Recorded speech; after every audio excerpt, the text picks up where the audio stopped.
O marido pediu o divórcio repentinamente. Ela achou que estava sendo traída. Desconfiada, decidiu segui-lo e o viu entrando no hospital. E então, congelou com o que descobriu ali. O ar daquela manhã de terça-feira parecia estranhamente pesado, denso, como se antecipasse a tempestade que estava prestes a desabar sobre a vida de Ana. O sol entrava pela janela da cozinha, desenhando quadrados de luz no chão de madeira onde tantas vezes ela e Paulo haviam dançado descalços ao som de uma música qualquer no rádio.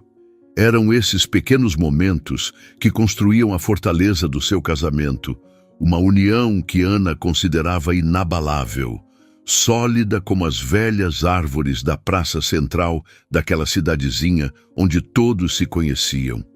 Eles não eram apenas um casal, eram uma unidade, um refúgio um para o outro. Compartilhavam o pão, a cama e, mais importante, os sonhos. O futuro era um horizonte claro e promissor, pintado com as cores da cumplicidade e do amor que sentiam. Naquela manhã, porém, algo estava diferente. Paulo estava quieto. Não era o silêncio confortável que tantas vezes partilhavam, mas um silêncio carregado de uma tensão que Ana podia quase tocar. Ele mexia o café na xícara com uma lentidão angustiante, o olhar perdido em algum ponto além da janela, além do jardim que cultivavam com tanto esmero. Ana observava-o, o coração começando a bater num ritmo descompassado. Conhecia cada gesto dele, cada inflexão da sua voz, cada sombra que lhe passava pelo rosto. E a sombra que via agora era escura e desconhecida. "Está tudo bem, meu amor?" Ela perguntou, a voz suave tentando romper a barreira que ele parecia ter erguido ao seu redor. Paulo levantou os olhos. E foi nesse instante que o mundo de Ana começou a ruir.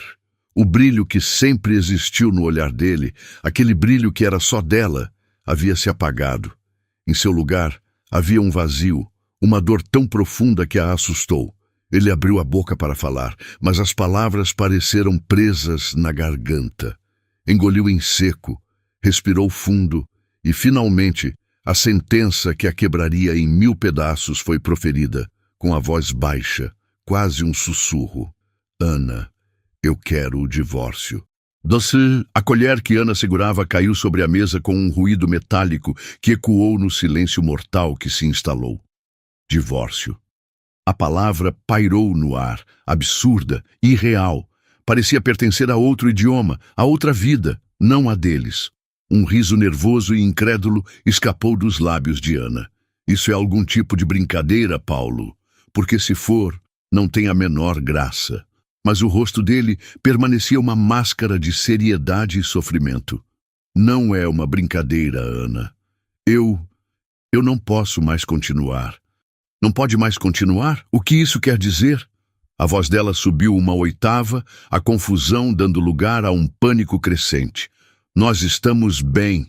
Ontem mesmo estávamos planejando a viagem para a China, escolhendo os restaurantes que iríamos conhecer. Estávamos felizes. O que aconteceu entre ontem e hoje?" "Nada aconteceu", ele disse, e a frieza daquelas palavras foi como um tapa no rosto dela. Ele se recusava a encará-la, mantendo o olhar fixo na mesa. "Como assim nada? As pessoas não pedem o divórcio do nada, Paulo. Existe um motivo. Você precisa me dar um motivo." Ela implorou, o desespero começando a rasgar sua garganta. As lágrimas já brotavam, quentes e traiçoeiras, turvando sua visão. Ela se levantou, contornou a mesa e tentou tocar o rosto dele, mas ele se esquivou, um gesto sutil que a feriu mais do que um grito. "Por favor, não torne as coisas mais difíceis", ele pediu, a voz embargada. "Difíceis? Você está destruindo a nossa vida, o nosso futuro, tudo o que construímos juntos, e me pede para não tornar as coisas difíceis? Eu mereço uma explicação. Nós construímos uma vida inteira baseada na honestidade, na confiança. Olhe para mim e me diga o porquê." Ela exigiu, a dor se transformando em raiva. Ele finalmente a olhou e o que ela viu em seus olhos a deixou sem ar. Era uma agonia pura, uma tristeza tão avassaladora que por um segundo ela esqueceu a própria dor. Mas então ele falou, e as palavras foram vagas, cruéis em sua simplicidade. É o melhor para nós dois. Acredite em mim. O melhor para nós dois? Quem decidiu isso? Você? Sozinho? Como isso pode ser o melhor para mim, Paulo? Perder você, perder a minha casa, a minha família. Você não está querendo ir para a China comigo? Como isso pode ser bom? Ela soluçava agora, o corpo tremendo sem controle. Ele se levantou, a cadeira arrastando no chão com um som áspero. Eu já tomei a minha decisão, Ana. Vou para a casa da minha mãe por uns tempos, para te dar espaço. Você viaja daqui a alguns dias, e nesse tempo que estiver lá, eu vendo a casa e te passo a sua parte. Enfim, depois podemos conversar sobre esses detalhes práticos. E foi isso. Sem mais explicações, sem um abraço de despedida, sem um último olhar de consolo. Ele simplesmente se virou e caminhou em direção à porta, cada passo ecoando como uma martelada no coração de Ana. Ela ficou ali, paralisada no meio da cozinha, ouvindo o som da porta se abrindo e fechando, o som do carro dando a partida e se afastando pela rua. O silêncio que se seguiu foi ensurdecedor. A casa, antes um ninho de amor e aconchego, tornou-se subitamente um mausoléu de memórias. Cada objeto, cada fotografia na parede, cada almofada no sofá era um testemunho do amor que ela acreditava ser eterno. Ana desabou em uma cadeira, o corpo curvado pela dor, o rosto banhado em lágrimas. A pergunta martelava em sua mente, um eco cruel e incessante. Por quê? Por que ele a estava abandonando daquela forma? O que ela tinha feito de errado?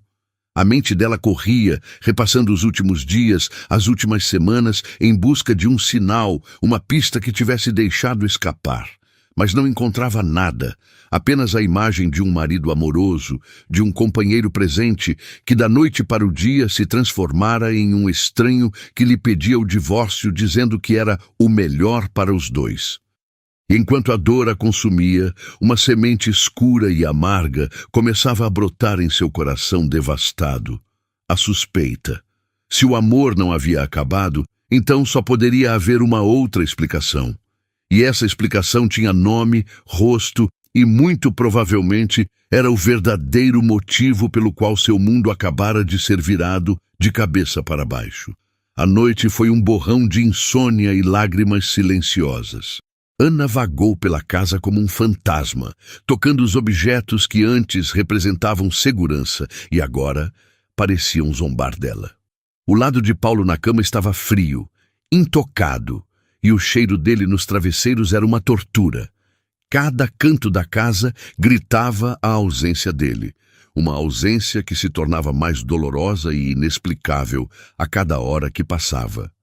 Quando os primeiros raios de sol invadiram a sala, encontraram-na sentada no sofá, os olhos inchados e a alma em frangalhos, abraçada a uma almofada como se fosse uma boia salva-vidas. O choque inicial começava a dar lugar a um sentimento mais febril, mais sombrio, a raiva. O som da chave na porta a fez pular. Paulo entrou, o rosto pálido e os ombros curvados. Ele carregava algumas caixas de papelão vazias. Vê-lo ali, tão determinado a apagar sua presença daquela casa, acendeu um pavio dentro de Ana. Ele começou a subir as escadas em direção ao quarto, sem dizer uma palavra. "Você não vai nem me dar bom dia?" A voz dela saiu rouca, arranhada pela dor. Ele parou no meio da escada, de costas para ela. "Ana, por favor. Não vamos começar de novo." "Começar o quê? Uma conversa? É o mínimo que você me deve, Paulo. Uma maldita conversa." Ela se levantou, o corpo tremendo de uma fúria recém-descoberta. Ele se virou lentamente. "Não há mais nada para ser dito. Eu já disse tudo ontem." "Você não disse nada. Você jogou uma bomba no meio da nossa vida e saiu andando. Isso não é dizer nada." Ela gesticulava, a frustração transbordando. Eu passei a noite inteira tentando entender, tentando encontrar um erro meu, uma falha nossa.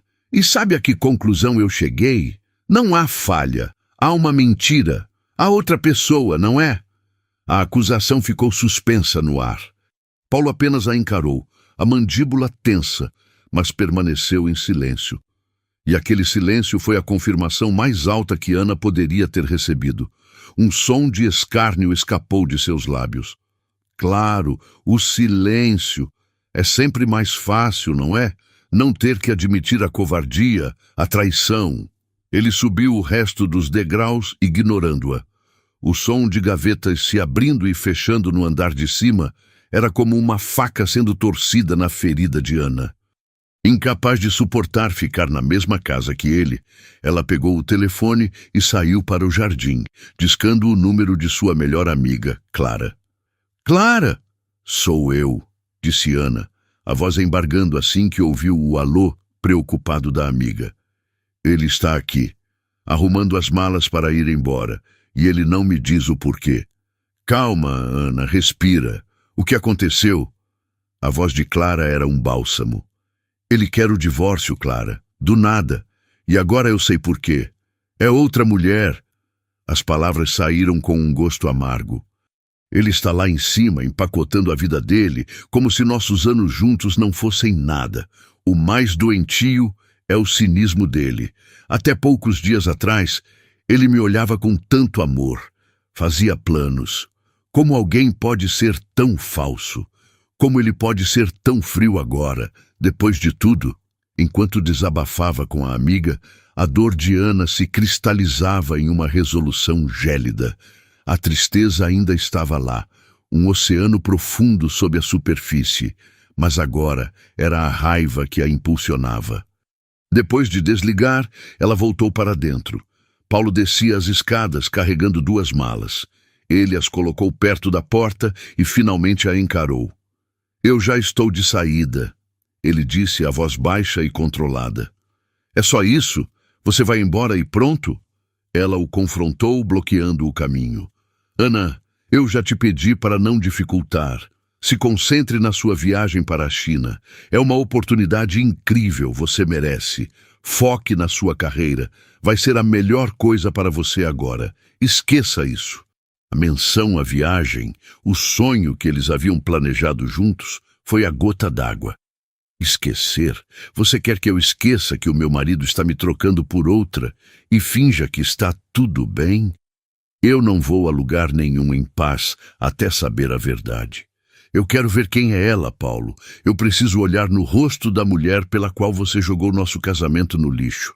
Só depois disso eu vou me sentir livre». «Não existe outra mulher», ele falou, mas seus olhos desviaram dos dela, fixando-se na porta como uma rota de fuga. «Então olhe para mim e diga isso.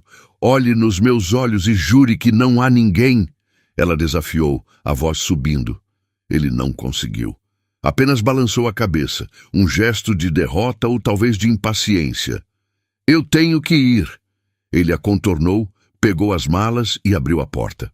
O coração de Ana batia descontroladamente no peito. A desconfiança havia se tornado uma certeza absoluta, uma obsessão. Ela não o deixaria simplesmente desaparecer e começar uma nova vida enquanto ela ficava para trás, juntando os cacos. Ela precisava de uma prova, precisava ver com os próprios olhos. Era uma necessidade visceral, a única coisa que em sua mente poderia trazer algum tipo de fechamento para aquela ferida aberta. Enquanto Paulo colocava as malas no porta-malas do carro, Ana correu para a janela do andar de cima, o coração martelando. Ela o observou entrar no carro, o rosto uma máscara impenetrável. Ele não olhou para trás. Assim que o carro dele virou a esquina e sumiu de vista, uma decisão se formou em sua mente, fria e afiada como um caco de vidro. Ela pegou as chaves do seu próprio carro e a bolsa, movida por uma determinação sombria. Ela ia descobrir a verdade. Discretamente mantendo uma distância segura, ela o seguiria. Ela precisava saber para onde ele estava indo, precisava saber quem era a outra, e ela teve até medo do que era capaz de fazer. A adrenalina pulsava nas veias de Ana, uma mistura tóxica de raiva e dor que aguçava seus sentidos. Manter uma distância segura do carro de Paulo era um desafio. Cada semáforo, cada curva era um teste para seus nervos à flor da pele. Ela o viu seguir por um caminho familiar, o que só aumentou sua angústia. Era a direção da casa da mãe dele. Por um momento, uma faísca de dúvida surgiu. E se ela estivesse errada? E se ele estivesse apenas buscando o consolo materno? Mas a ideia foi rapidamente sufocada pela certeza de sua traição. Ela estacionou seu carro do outro lado da rua, parcialmente escondida por uma grande árvore, e observou. Paulo desceu, tirou as 2 malas grandes do porta-malas e as levou para dentro da casa de sua mãe. Ana sentiu o estômago revirar. Era isso então. A farsa estava completa.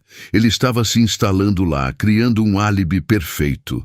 A porta se abriu novamente alguns minutos depois. A mãe dele apareceu, o rosto marcado pela preocupação, e lhe deu um abraço apertado e demorado. Paulo, no entanto, não ficou. Ele se despediu, voltou para o carro e, para a surpresa de Ana, saiu de lá com uma mochila pequena, do tipo que se usa para uma viagem curta ou para a academia. Ele a jogou no banco do passageiro e partiu novamente. O coração de Ana gelou. A especulação se tornou uma certeza venenosa em sua mente. As malas grandes eram o disfarce, a encenação para a mãe, para o mundo. A mochila pequena era a realidade, era a bagagem para a casa da amante. A raiva a consumiu, uma onda de fogo que queimou as últimas lágrimas. Ela deu a partida no carro, a mandíbula travada. Eu vou ver o seu rosto. Ela sussurrou para o nada, referindo-se à mulher desconhecida. Eu vou ver o rosto que destruiu a minha vida. Desta vez, o trajeto de Paulo foi para uma parte da cidade que eles raramente frequentavam, uma área mais central, com prédios comerciais e consultórios.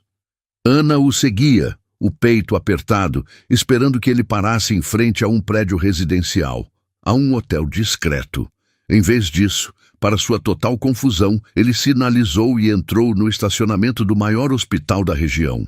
Ana parou o carro do outro lado da rua, o motor ainda ligado, a mente girando. Hospital? O que ele estaria fazendo ali? Uma visita a um parente doente? Um amigo? Não fazia sentido. Ele teria contado a ela, a menos que a amante trabalhasse ali. A ideia se fixou, grotesca e plausível. Talvez fosse uma médica, uma enfermeira.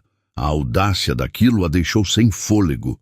Ela o viu descer do carro, a mochila a tiracolo, e caminhar com uma familiaridade desconcertante em direção à entrada principal.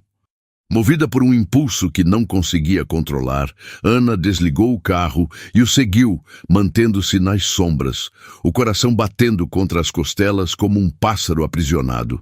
O cheiro de antisséptico e a atmosfera estéril do lugar a atingiram assim que ela passou pelas portas de vidro.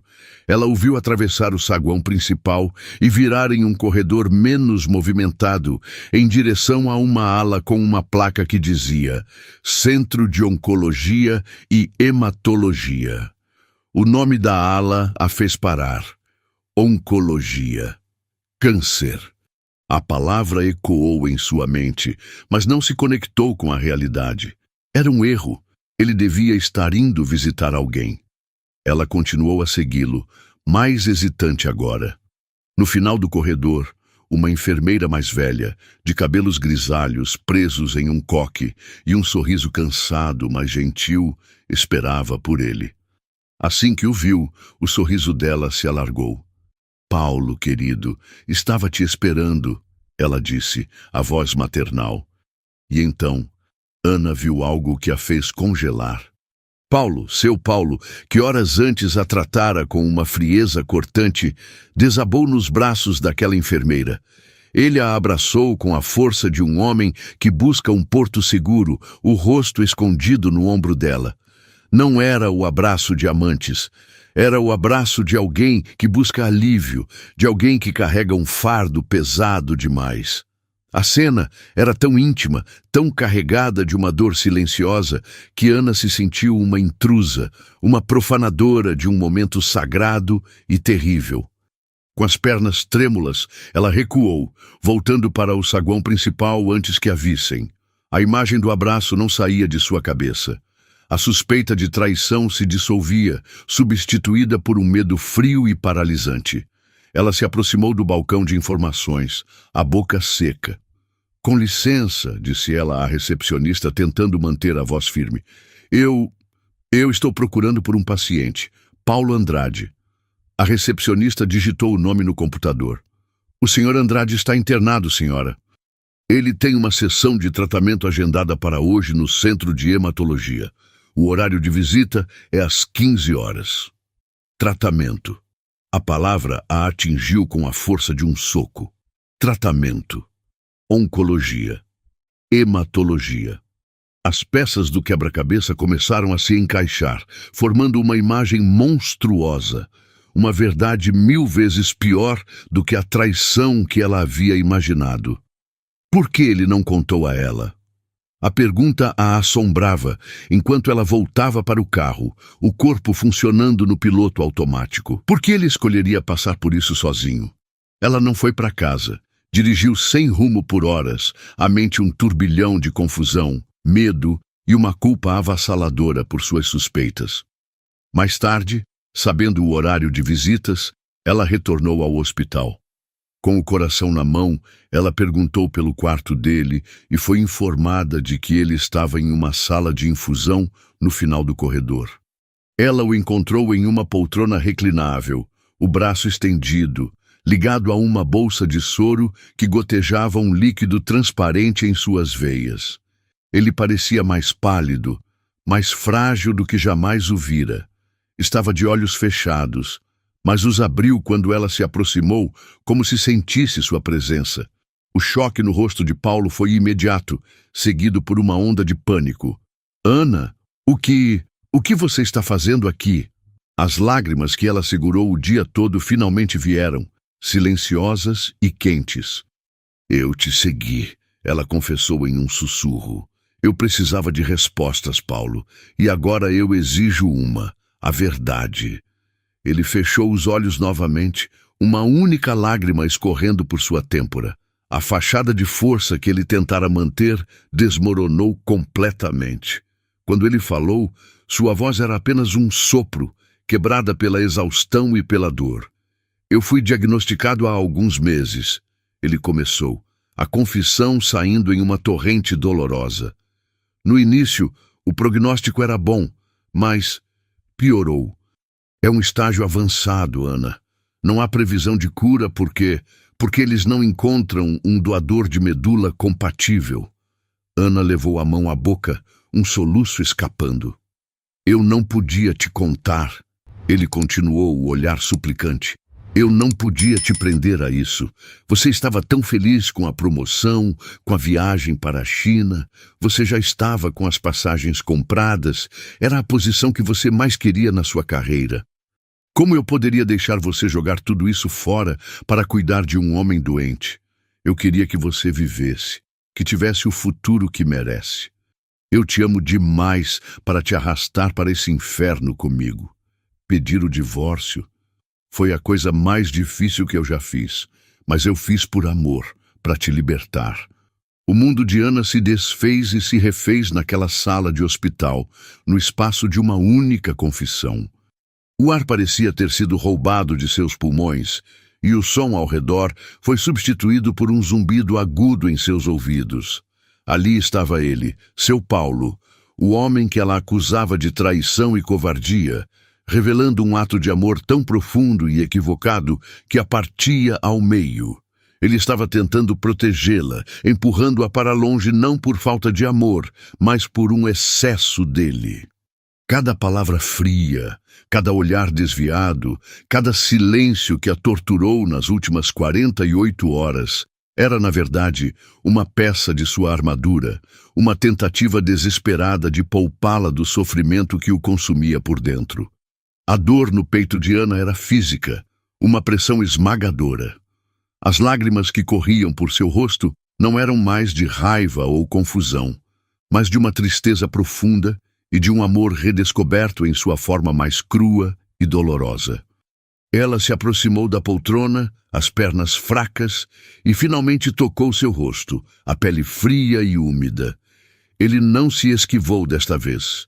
Pelo contrário, inclinou-se para o toque dela como uma planta sedenta busca a chuva. "Como você pôde?" ela sussurrou, a voz embargada, a pergunta não sendo uma acusação, mas um lamento. "Como você pôde pensar que eu te deixaria passar por isso sozinho? Como pôde achar que uma promoção, uma viagem, qualquer coisa neste mundo seria mais importante do que você?"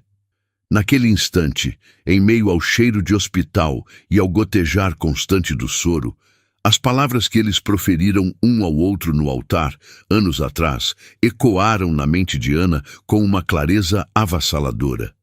Na saúde e na doença. Não era apenas uma frase bonita em uma cerimônia. Era uma promessa. Era o alicerce sobre o qual eles construíram sua vida. E Paulo, em sua tentativa nobre e tortuosa de protegê-la, estava tentando quebrar essa promessa por ela. Mas era uma promessa que ela não tinha a menor intenção de quebrar. Ela se ajoelhou ao lado dele, segurando sua mão livre com as duas dela, entrelaçando seus dedos com força, como se pudesse transferir sua própria vitalidade para ele. "Você não vai se livrar de mim tão fácil, Paulo Andrade", disse ela, tentando forçar um sorriso em meio às lágrimas. "Nós estamos juntos nisso, na saúde e na doença, lembra? Isso não é uma escolha, é quem nós somos." O alívio que inundou o rosto de Paulo foi tão palpável que quase o quebrou. A tensão que ele carregava em seus ombros pareceu se dissipar e ele finalmente se permitiu chorar abertamente, um choro silencioso e exausto de um homem que não precisava mais lutar sozinho. Ana ficou com ele até o fim do tratamento, em um silêncio carregado de emoções não ditas. Quando a enfermeira veio desconectar o soro, ela o ajudou a se levantar. Ele estava fraco, esgotado, e como ela estava ali, ele não precisaria dormir no hospital. Então, ela o levou para casa, não para a casa da mãe dele, mas para a casa deles. A casa que ele tentara abandonar, mas que agora se tornaria o santuário de sua luta conjunta. Assim que o deixou descansando no quarto, a adrenalina que a sustentava começou a se dissipar, dando lugar à magnitude da situação. A China, a promoção, o futuro brilhante que ela vislumbrava. Tudo se tornou secundário. Figuras desfocadas em um quadro onde apenas a saúde de Paulo importava. Com uma resolução firme, ela pegou o telefone e saiu para a varanda. Primeiro, ligou para seu chefe. "Senhor Martins, sou eu, Ana." Ela começou, a voz surpreendentemente firme. "Eu preciso ser direta. Uma emergência familiar muito grave. Meu marido, ele está muito doente e eu preciso estar com ele. Eu sei o que isso significa e eu sinto muito, mais do que posso expressar, mas eu não poderei aceitar a promoção. Eu não poderei ir para a China." Houve um silêncio do outro lado da linha e então a voz compreensiva de seu chefe. Mas Ana mal registrou as palavras dele. Sua decisão estava tomada. Era um sacrifício, sim, mas não pareceu um. Pareceu a única coisa certa a se fazer no universo. Depois de desligar, ela discou o número de Clara. No momento em que ouviu a voz da amiga, a fortaleza de Ana desmoronou. "Clara", ela soluçou, a dor vindo em ondas avassaladoras. Não era outra mulher. "Oh, meu Deus, Clara, eu fui tão tola, tão cega."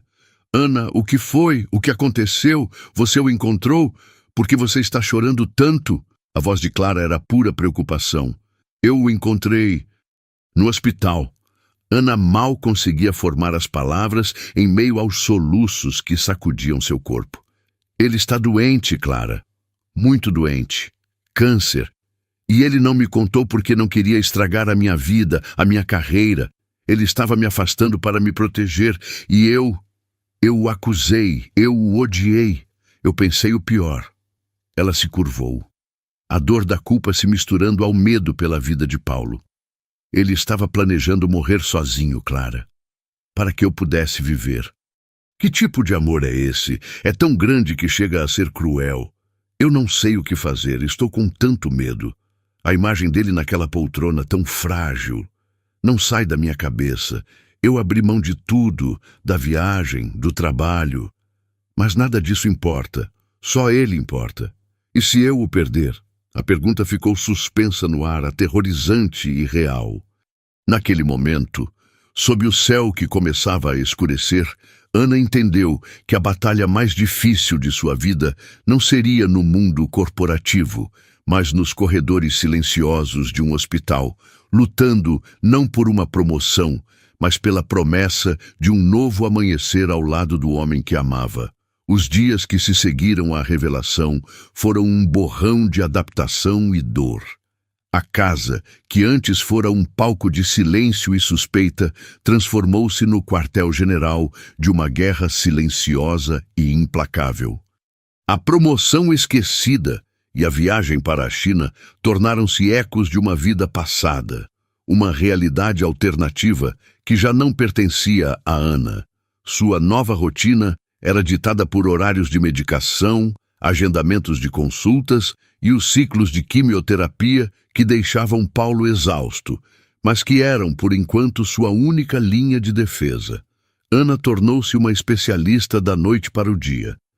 Aprendeu a ler exames de sangue, a decifrar a linguagem médica cheia de termos assustadores e a reconhecer os sinais sutis que o corpo de Paulo emitia. Sabia quando a náusea estava prestes a chegar, quando a fadiga o venceria e quando ele precisava de silêncio ou de uma mão segurando a sua. Cada ida ao hospital era uma jornada em si. Eles se sentavam lado a lado na sala de espera, um espaço onde o medo era palpável no ar, compartilhado entre estranhos unidos pela mesma batalha. Ana observava os rostos ao redor, cada um com sua própria história de luta, e sentia uma estranha sensação de pertencimento àquela comunidade indesejada. Durante as longas horas de infusão, enquanto o veneno que deveria salvá-lo gotejava lentamente em suas veias, eles redescobriram uma nova forma de cumplicidade. Às vezes não diziam nada, e o silêncio era preenchido apenas pelo som das máquinas e pela força de suas mãos entrelaçadas. O medo era um companheiro constante, uma sombra que se sentava com eles à mesa de jantar e se deitava na cama à noite. Ana o sentia como um nó frio no estômago toda vez que Paulo parecia mais pálido, toda vez que uma consulta trazia notícias desanimadoras. Paulo, por sua vez, lutava não apenas contra a doença, mas contra o sentimento de ser um fardo. Você não precisava estar fazendo isso, ele sussurrou uma noite, enquanto Ana o ajudava a tomar um remédio. Ela parou e o encarou, os olhos firmes. O único fardo que eu sinto, Paulo, é o tempo que perdi desconfiando de você. Cada segundo que eu passo ao seu lado agora é um segundo que eu estou exatamente onde deveria estar. Não há outro lugar no mundo para mim. Aquelas palavras se tornaram seu mantra. O amor deles, que sempre fora sólido, foi forjado no fogo da adversidade e se tornou algo mais forte, mais resiliente. Era um amor que encontrava alegria em um dia sem náuseas, que celebrava um exame de sangue com resultados ligeiramente melhores, que via beleza na teimosia de lutar mais um dia. Os meses foram passando nesse ritmo agridoce. A notícia da doença de Paulo se espalhou, primeiro entre a família, depois entre os amigos e a pequena comunidade. A resposta foi uma onda de solidariedade. Amigos de infância, primos distantes, vizinhos que mal conheciam. Todos se ofereceram para fazer o teste de compatibilidade para o transplante de medula, a única esperança real de cura. Cada teste era uma pequena chama de esperança acesa, e cada resultado negativo era um sopro que a apagava, deixando a escuridão um pouco mais densa. Ana, com sua determinação recém-descoberta, organizou campanhas, criou grupos em redes sociais, espalhou cartazes pelo bairro, contatou jornais locais. Um herói para Paulo era o título. As postagens eram compartilhadas centenas de vezes, a história deles tocando corações muito além de seu círculo social. Pessoas se cadastravam como doadoras, inspiradas pela luta deles. Mas para Paulo, o milagre da compatibilidade perfeita não chegava. O universo parecia ter um estoque infinito de doadores em potencial, mas nenhum que servisse para ele. A esperança, antes uma chama viva, começou a se transformar em uma brasa fraca, que eles sopravam com todas as forças para que não se extinguisse por completo. E a cada dia que passava, a cada tratamento que enfraquecia o corpo de Paulo, a corrida contra o tempo se tornava mais desesperadora. O tempo no hospital havia criado sua própria geografia e suas próprias relações. Ana já não era uma visitante assustada. Era parte da paisagem. Conhecia os funcionários pelo nome, desde a recepcionista, a senhora Lúcia, que sempre lhe oferecia um sorriso cansado, até o pessoal da limpeza, com quem trocava cumprimentos nos corredores longos e silenciosos. Ela e Paulo passavam tanto tempo na ala de hematologia que o lugar havia adquirido uma familiaridade agridoce. Era o cenário de sua maior angústia, mas também o epicentro de sua luta. Em uma tarde particularmente cinzenta de outono, enquanto Paulo dormitava na poltrona durante mais uma sessão de quimioterapia, Ana saiu para a pequena copa dos funcionários para buscar um copo de água. O ar ali era impregnado de cheiro de café e de conversas abafadas. Uma pequena pausa da tensão dos quartos. Duas auxiliares de enfermagem, Kátia e Joana, com quem Ana já havia compartilhado muitas histórias e desabafos, conversavam animadamente em voz baixa, olhando a tela de um celular. "Eu não acredito na semelhança, é impressionante", disse Kátia, dando uma risadinha. "Se eu não soubesse que o Paulo está aqui dentro, juraria que era ele fazendo essas palhaçadas na internet." A menção ao nome de Paulo fez Ana parar, o copo de plástico a meio caminho dos lábios. Ela se aproximou, curiosa. "Falando de mim", brincou, tentando soar leve. "Quase, querida", respondeu Joana, virando o celular para ela. "Estávamos falando do seu Paulo. Ou melhor, do clone dele. Olha isso." Na tela, um vídeo curto mostrava um homem jovem, de uns 30 e poucos anos, com um sorriso carismático e uma energia contagiante. Ele estava em uma praça, fazendo uma espécie de desafio cômico para seus seguidores. Mas não foi o conteúdo do vídeo que fez o coração de Ana disparar. Foi o rosto do homem. A semelhança com Paulo era assustadora. Não era apenas um ar de família. Era o mesmo formato do rosto, o mesmo desenho dos olhos, o mesmo jeito de sorrir, embora o sorriso deste homem fosse despreocupado, enquanto o de Paulo era agora marcado pela dor. "Quem é ele?" perguntou Ana, a voz um fio, os olhos fixos na tela. "Ah, é o Lucas, um influenciador digital aqui da região", explicou Kátia. "Ele é de Monte Azul, a cidadezinha vizinha, faz vídeos de humor, de viagens. Meu filho adora ele." Mas não é incrível? Parecem irmãos gêmeos separados no nascimento. Irmãos gêmeos. A frase ecoou na mente de Ana. Monte Azul. Influenciador digital. As informações giravam, desconexas, até que, de repente, uma possibilidade tão improvável, tão absurda, começou a se formar. Uma faísca em meio à escuridão de meses de desesperança. A compatibilidade para um transplante de medula óssea é drasticamente maior entre parentes de sangue. Eles haviam testado toda a família conhecida de Paulo, sem sucesso, mas e se houvesse uma parte da família que eles não conheciam?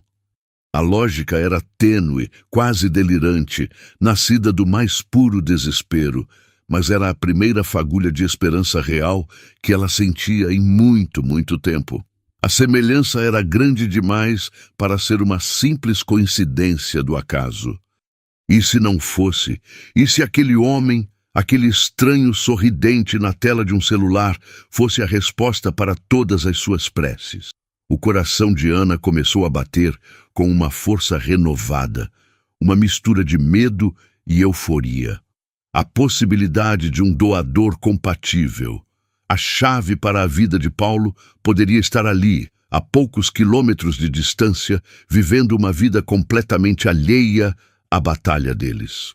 A coincidência era tão grande que parecia um roteiro escrito por uma força maior, um possível milagre disfarçado de um vídeo viral na internet. Naquele instante, uma nova determinação tomou conta de Ana. Ela não sabia como, mas precisava encontrar aquele homem. Precisava transformar aquela semelhança chocante na salvação de seu marido. Na manhã seguinte, Ana acordou antes do sol nascer, movida por uma energia que não sentia há meses. A imagem do rosto de Lucas, o influenciador, estava gravada em sua mente. Ela não disse nada a Paulo. Ele estava em um de seus dias mais frágeis e ela sabia que ele consideraria sua ideia uma loucura, um delírio nascido do desespero. Ele a faria desistir, diria para ela não se apegar a falsas esperanças. Mas aquela esperança, por mais tênue que fosse, era a única coisa que a impulsionava. Ela apenas lhe deu um beijo na testa, disse que precisava resolver umas coisas na cidade e que voltaria logo, e partiu. A viagem para Monte Azul foi curta, menos de 1 hora de estrada, mas para Ana pareceu uma eternidade. A cada quilômetro, a dúvida e a esperança travavam uma batalha em seu peito. E se fosse tudo uma grande bobagem? E se o homem risse de sua história? Mas a imagem de Paulo, pálido e fraco na poltrona do hospital, a impelia para a frente. Monte Azul era uma daquelas cidades pequenas e charmosas onde o tempo parece passar mais devagar. Ana estacionou na praça principal, o coração batendo forte. Como encontrar um influenciador digital em uma cidade sem um endereço? Ela respirou fundo e fez a única coisa que podia. Começou a perguntar. Entrou em uma padaria, mostrou a foto de Lucas que havia salvado em seu celular e perguntou à senhora do caixa se o conhecia. O rosto da mulher se iluminou. Claro que conheço. É o nosso Lucas, orgulho da cidade. Mora com os pais, os Almeida, naquela casa amarela de 2 andares no fim da Rua das Flores. Um menino de ouro. Com o endereço em mãos, Ana sentiu uma onda de vertigem. Estava realmente acontecendo. Ela dirigiu lentamente até a rua indicada e lá estava. A casa amarela com um jardim bem cuidado na frente. Ela estacionou, as mãos suando no volante. Levou alguns minutos para criar coragem, mas finalmente saiu do carro e tocou a campainha.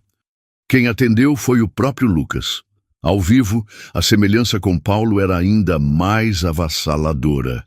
Era como ver uma versão saudável e vibrante de seu marido, uma imagem dolorosa e esperançosa ao mesmo tempo. Ele a olhou com curiosidade, o sorriso fácil que ela vira nos vídeos surgindo em seus lábios. Pois não, posso ajudar? Ana engoliu em seco, as palavras presas na garganta. Meu nome é Ana. Eu sei que isso vai parecer muito estranho, mas eu preciso te mostrar uma foto. Intrigado, ele assentiu. Ana pegou o celular, as mãos tremendo, e abriu uma foto de Paulo, uma foto antiga, de antes da doença, onde ele sorria, cheio de vida. Ela virou a tela para Lucas. A reação foi imediata. O sorriso de Lucas desapareceu, substituído por uma expressão de puro choque. Ele pegou o celular das mãos dela, os olhos arregalados, passando o dedo na tela como se para se certificar de que a imagem era real. Meu Deus! Quem é ele? Sussurrou, a voz falhando. É o meu marido. O nome dele é Paulo. Lucas levantou o olhar da foto para o rosto de Ana e ela pôde ver uma tempestade de emoções em seus olhos. Eu não posso acreditar, ele gaguejou. Ele a convidou para entrar e eles se sentaram na sala de estar, a foto de Paulo ainda na mão dele. Foi então que Lucas começou a contar sua história. Eu sou adotado, Ana, ele disse, a voz baixa e séria. Meus pais, as pessoas maravilhosas que me criaram, nunca esconderam isso de mim. Eles me contaram que minha mãe biológica me entregou para eles quando eu era apenas um bebê. Ela já tinha um filho mais velho, um menino, e estava passando por muitas dificuldades, desempregada, sem condições de criar duas crianças. Ela escolheu meus pais porque sabia que eles poderiam me dar uma vida melhor. O coração de Ana batia descontroladamente. Um filho mais velho. Eu passei a vida inteira imaginando como seria esse irmão, continuou Lucas, os olhos marejados. Se ele se parecia comigo, onde ele estaria? Eu sempre senti que uma parte de mim estava faltando. Ele fez uma pausa, levantou-se e pegou seu notebook. Eu fiz um vídeo sobre isso há um tempo, sobre minha busca. Ele abriu o YouTube e deu play em um vídeo. Era diferente de seus vídeos de humor. Nele, Lucas estava sentado em seu quarto, falando para a câmera com uma vulnerabilidade que Ana não esperava. Ele contava sua história de adoção, falava com um amor imenso sobre os pais que o criaram, mas também sobre o vazio deixado pela mãe biológica e pelo irmão que nunca conheceu. Ele pedia que, se alguém tivesse alguma informação, entrasse em contato. Enquanto assistia, Ana começou a chorar. Chorava pela dor daquele jovem que buscava suas raízes. Chorava pela história que se entrelaçava de forma tão inacreditável com a sua. E chorava, acima de tudo, pela chama de esperança que agora queimava intensamente dentro dela. Aquele homem não era apenas um sósia. Ele era, muito provavelmente, o irmão perdido de Paulo. O irmão que poderia ser a única pessoa no mundo capaz de salvá-lo. A emoção na sala era tão densa que podia ser tocada. Lucas desligou o vídeo, mas continuou a encarar a tela do notebook, como se visse ali o reflexo de uma vida inteira de perguntas. Ana, por sua vez, enxugava as lágrimas, o coração transbordando de uma mistura de tristeza pela história dele e uma euforia crescente pela possibilidade que se abria. Paulo está doente, Lucas, disse Ana, a voz ainda trêmula, mas firme. Ele precisa de um transplante de medula óssea. É a única chance dele, e a compatibilidade é muito maior entre irmãos. Lucas levantou o olhar, e a compreensão o atingiu com a força de uma revelação. A busca de uma vida inteira e a necessidade desesperada de seu irmão recém-descoberto convergiam naquele momento, naquele instante. Não havia hesitação em seu rosto, apenas uma clareza absoluta. Então não há tempo a perder, ele disse levantando-se. Me leve até ele, me leve até o hospital. Eu faço o teste agora mesmo. A viagem de volta foi completamente diferente. O silêncio agora não era de tensão, mas de antecipação. Lucas fazia perguntas sobre Paulo, sobre sua vida, sua personalidade, tentando preencher as décadas de ausência com pequenas informações. Ao chegarem ao hospital, Ana o guiou pelos corredores que já conhecia tão bem. Ela explicou a situação à enfermeira-chefe, que, vendo a semelhança inacreditável entre o homem ao lado de Ana e o paciente na poltrona, agilizou o processo para a coleta de sangue para o teste de compatibilidade. Depois que o sangue foi colhido, o momento mais temido e esperado chegou. Ana levou Lucas até o quarto onde Paulo descansava. Ela entrou primeiro. Amor, tem alguém aqui que quer te conhecer, ela disse suavemente. Paulo abriu os olhos cansado. E então Lucas entrou. Por um instante o tempo parou. Os dois homens se encararam e foi como se olhassem em um espelho que refletia dois caminhos de vida completamente diferentes, mas que partiam da mesma origem. Paulo pálido e enfraquecido pela doença, Lucas vibrante e cheio de saúde. As lágrimas brotaram nos olhos de Paulo, que não precisou de nenhuma explicação. Ele sabia, ele sentia. Quem é você? Paulo perguntou, a voz rouca. Eu sou seu irmão, eu acredito, respondeu Lucas, aproximando-se da cama e segurando a mão que Paulo estendeu. Eu te procurei por toda a minha vida. Mais tarde, naquele mesmo dia, a cena se repetiu na casa da mãe de Paulo. Quando ela abriu a porta e viu Lucas ao lado de Ana, levou a mão à boca, um soluço escapando de seu peito. Ela o abraçou com a força de anos de arrependimento e saudade, chorando sem parar. Depois que a primeira onda de emoção passou, Paulo, sentado no sofá ao lado do irmão recém-encontrado, olhou para a mãe.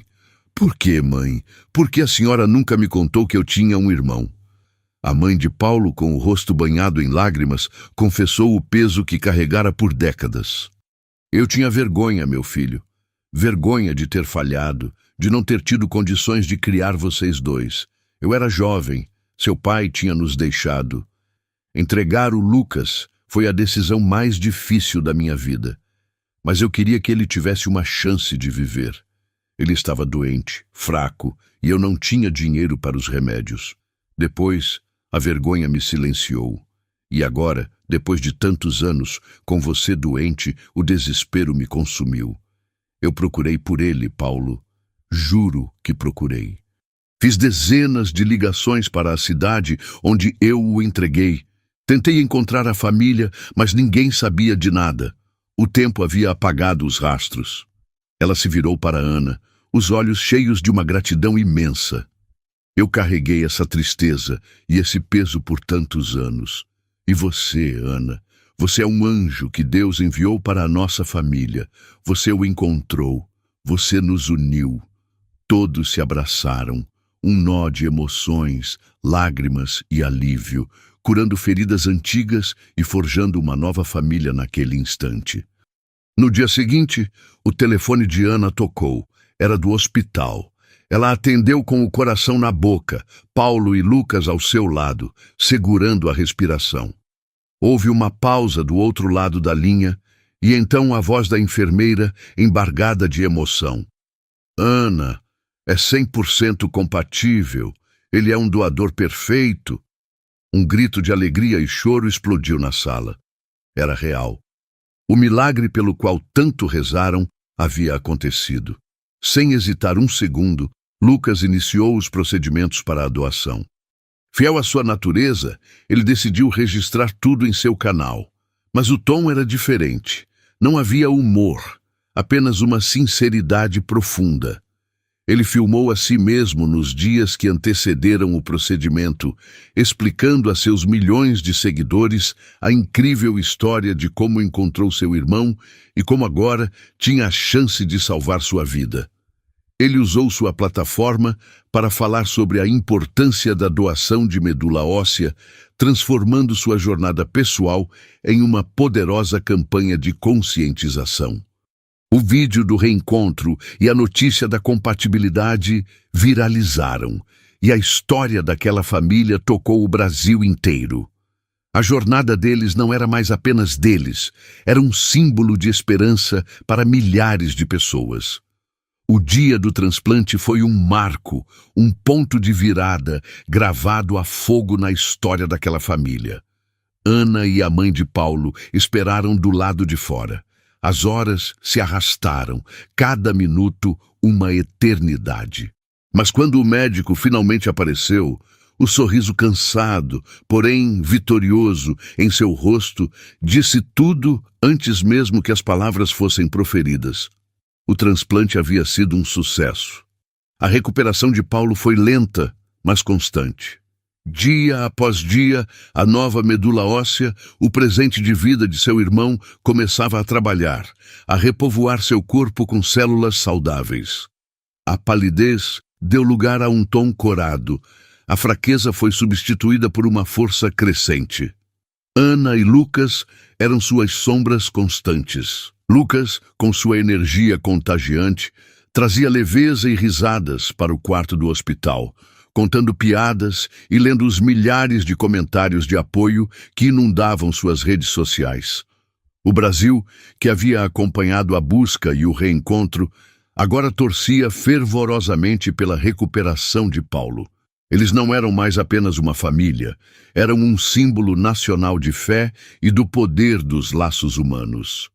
Ana, por sua vez, era o porto seguro, a força tranquila que garantia que tudo corresse bem. Ela cuidava da medicação, conversava com os médicos e, nos momentos de silêncio, apenas segurava a mão de Paulo, o olhar deles dizendo tudo o que as palavras não precisavam. Lucas tornou-se mais do que um cunhado. Era um irmão para Ana também. A cumplicidade entre os três era palpável, uma dança harmoniosa de amor e apoio mútuo. Quando Paulo finalmente teve alta, a saída do hospital foi um evento. Repórteres e dezenas de apoiadores os esperavam com cartazes e balões. Lucas, com o braço em volta do ombro do irmão, que acenava emocionado, agradeceu a todos pelo carinho. A volta para casa foi o verdadeiro começo da nova vida. A casa, antes um lugar de angústia, agora respirava alegria e gratidão. Os meses seguintes foram de redescoberta. Paulo reaprendeu a desfrutar das pequenas coisas. O sabor de uma refeição sem o enjoo da quimioterapia. A energia para uma caminhada no parque. A simples alegria de acordar ao lado de Ana sem a sombra do medo. Lucas era uma presença constante, trazendo seus pais adotivos para os almoços de domingo, misturando as duas famílias em uma só, grande e barulhenta. Eles descobriram que o amor verdadeiro não se media pelos dias ensolarados, mas pela coragem de segurar a mão um do outro durante a tempestade mais violenta e sair do outro lado, juntos. Um ano depois do transplante, a vida era um quadro pintado com as cores mais vibrantes. Paulo estava completamente curado, os exames confirmando a remissão total. Ele estava mais forte e mais grato pela vida do que nunca. E foi então que o telefone de Ana tocou. Era seu chefe. A empresa não a havia esquecido. A posição na China estava aberta novamente e a oferta era dela, se ainda a quisesse. Naquela noite, Ana contou a Paulo, o coração um pouco apreensivo. Ele a olhou, um sorriso largo se abrindo em seu rosto. "E o que estamos esperando para fazer as malas?" ele perguntou. Desta vez, não havia doença, nem segredos, nem medo. Apenas a promessa de uma aventura a ser vivida a dois.